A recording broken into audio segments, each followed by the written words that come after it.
छात्रों और मित्रों विद्यार्थियों, लिखा हो अपने बाप का, ठीक है। नो रट्टाफिकेशन, कोई रटना नहीं है, कंसेप्ट बहुत ही क्लियर होना चाहिए, ठीक है। हमने इससे पहले आपको एंजाइम्स के बारे में बताया था, 3 डायमेंशनल प्रोटीन होती हैं, और इसके बाद थर्मोस्टेबल एंजाइम के बारे में बताया था, और एक्टिवेशन एनर्जी के बारे में बताया था। इतनी सारी तीनों बातें ध्यान में रखते हुए अब आपको बताने जा रहे हैं नेचर ऑफ एंजाइम एक्शन क्या होता है।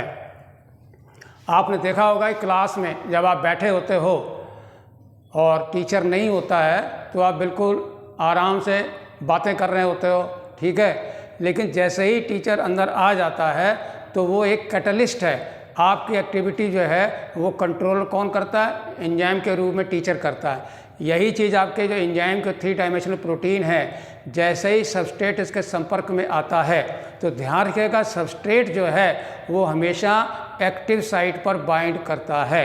यानी 3 डायमेंशनल पॉकेट या क्रिवाइसेस जहाँ पर सबस्ट्रेट बाइंड करता है उसको हम एक्टिव साइट कहते हैं, और बिना एक्टिव साइट के कैटालिटिक रिएक्शन नहीं हो सकता है। उस जगह पर आपको पता होना चाहिए जो बाइंडिंग होती है उसके फिर आपके कॉन्फॉर्मेशनल चेंज एंजाइम के अंदर परिवर्तन होता है इसकी संरचना में, और बॉन्ड टूटते हैं और नए बॉन्ड बनते हैं, और उससे आपका सबस्ट्रेट चेंजेज इनटू प्रोडक्ट, और सबस्ट्रेट से प्रोडक्ट बन जाता है। तो आज हम आपके सामने लेके आ रहे हैं, ठीक है, नेचर ऑफ एंजाइम एक्शन। यहाँ पर आपको स्टेप बहुत ही याद रखने हैं। आपके MCQ में, नीट में, एग्ज़ाम में कई तरह के सवालों को जो अल्टरनेट करके जो है आपको मैचिंग में दे देते हैं और साइकिल में दे देते हैं, तब आपको डिसीजन लेना मुश्किल हो जाता है। तो यहाँ सबसे पहले तो आप ये देखिए, एंजाइम याद रखिए प्रोटीनेशियस है। सबस्ट्रेट आपका ग्लूकोज हो, फ्रक्टोज हो या कोई एसीटोन हो, कोई भी केमिकल हो, वो आपका सबस्ट्रेट है। तो पहली कंडीशन ये है कि substrate must bind with enzyme, उसका एंजाइम के साथ बाइंडिंग करना बहुत ही ज़रूरी है, ठीक है। जब वो बाइंड करता है तो ये याद रखिए कि एंजाइम के मॉलिक्यूल में कॉन्फॉर्मेशनल चेंजेज आते हैं, बिल्कुल वैसे ही जैसे कोई माँ एक छोटे बच्चे को गोद में लेती है तो माँ अपने आकार को भी जो है बच्चे जैसा बना के अपने गोदी में ले लेती है। इसी तरह से जो है सबस्ट्रेट भी जो है वो एंजाइम माता जी के शरण में जाता है, एक्टिव साइट में जाएगा, और वहाँ पर उसका कॉम्प्लेक्स बने, उनके बीच में बॉन्डिंग होगी। ऐसा नहीं है कि कोई भी माँ जो है किसी का बच्चा उठा ले, बच्चा आराम से बैठ जाए, नो। ध्यान रखिएगा, एंजाइम्स आर वेरी स्पेसिफिक, ठीक, एंड फॉर स्पेसिफिक आपके सबस्ट्रेट के लिए, पर्टिकुलर सबस्ट्रेट पर्टिकुलर एंजाइम के लिए ही है, ठीक है। बिल्कुल जैसे किसी की हेमामालिनी है तो उसी के लिए है, दूसरे के लिए नहीं है। In the same way sentence बड़ा साफ है, ईच एंजाइम हैज स्पेसिफिसिटी, किसके लिए? For binding with specific substrate. वहाँ पर ग्लूकोज लगना है तो ग्लूकोज ही लगेगा, उस एंजाइम में आपका एसीटोन या कोई एसिड नहीं लग सकता, ठीक है। तो यहाँ पर आप देखिए, एंजाइम सबस्ट्रेट की बाइंडिंग होनी चाहिए और उनके अंदर एक कॉम्प्लेक्स बनता है। कॉम्प्लेक्स का मतलब उनमें आपस में एडजस्टमेंट होता है, एंजाइम की संरचना में परिवर्तन होता है, और उसका जो सबस्ट्रेट है वो भी आपका जो है चेंज होकर तोड़ा जाता है। आपको याद होगा पोलर अमीनो एसिड, जैसे आपका सेरीन है, ठीक है, और आपका जो है हाइड्रोक्सिल एंजाइम, तो वो पॉकेट में लगे होते हैं, तो वो बॉन्ड के साथ आपका कोऑर्डिनेट बॉन्ड बना करके एंजाइम को तोड़ते हैं, ठीक है। तो वो जो आपका बनता है एंजाइम सबस्ट्रेट कॉम्प्लेक्स बनता है, याद रखिए, ठीक है। सेरीन है, ट्राईहाइड्रोक्सीथ्रियोनिन है और टायरोसिन, ये बहुत ही पॉकेट में पाए जाते हैं। और इसके बाद क्या होता है, जब आपके बॉन्ड टूट जाते हैं तो वो जो है आपका सबस्ट्रेट चेंजेज इनटू प्रोडक्ट, तो वहाँ पर एक तीसरा चीज़ बनता है, एंजाइम प्रोडक्ट कॉम्प्लेक्स बनता है, वो जो है। और ये वाला जो होता है बहुत ही ट्रांजिटरी होता है, बहुत ही थोड़े समय के लिए होता है, जिसे कहते हैं ट्रांजिशन स्टेट। वहाँ पर स्टेट का मतलब ये है कि बॉन्ड के टूट करके उसमें जो प्रोडक्ट बन चुका होता है, और प्रोडक्ट के बाद फिर जो आपका ये आपका 1 नंबर, 2 नंबर, 3 नंबर और 4 में जो है आपका एंजाइम जो है अलग हो जाता है और प्रोडक्ट आपका रिलीज हो जाता है, ठीक है, और एंजाइम जो है वो अपना फिर से रेडी हो जाता है। तो यहाँ पर हमने आपको समझाने के लिए बहुत ही साफ नो रट्टाफिकेशन लिखा हुआ अपने बाप का, ठीक है। छात्रों, मित्रों, विद्यार्थियों, याद रखिएगा, एंजाइम सेट कॉम्प्लेक्स साथ आई एम शोइंग, इंडिकेट कर रहा हूँ कि जब एंजाइम के साथ सब्सट्रेट जुड़ा होता है तो कॉन्फॉर्मेशनल चेंजेस होते हैं एंजाइम के अंदर, परिवर्तन होते हैं, ठीक है, एडजस्टमेंट करने के लिए। बिल्कुल वैसे ही अगर आपके पास पेन रखा हुआ है तो आप कॉन्फॉर्मेशनल चेंज हैंड में करते हैं, ये आपका पेन को पकड़ रहे हैं। अगर आप ऐसे चेंज नहीं करेंगे तो आप होल्ड नहीं कर सकते, इसलिए ये एक्टिव साइट है और ये आपका सबस्ट्रेट है और क्लियर कट स्पेसिफिसिटी है और आप इसे पकड़ रहे हो, ठीक है। हंसिया पकड़ोगे, तलवार पकड़ोगे, सबके लिए अलग अलग आपको हाथ की शेप बनानी पड़ेगी। इसलिए एंजाइम अपने नेचर में कन्फॉर्मेशन चेंज करता है according to different types of substrate, ठीक। तो कन्फॉर्मेशन चेंजेस किसके होते हैं? प्रोटीन के नेचर में होते हैं।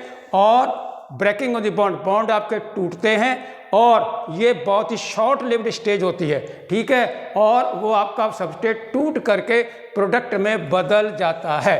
तो देखिए क्लियर कट है, आपके सारे स्टेप्स मैंने आपको बता दिए, ठीक है। और यहाँ पर ये देखिए, ये आपका एंजाइम है, याद रखिए एंजाइम का मॉलिक्यूल सबस्ट्रेट की अपेक्षा इन कंपेरिजन टू सबस्ट्रेट कई गुना बड़ा होता है, many time bigger, and it has number of active site, वो सारी ऑक्यूपाई होती हैं, इसीलिए एंजाइम की एक्टिविटी जो है बहुत ही हाई होती है, ठीक है।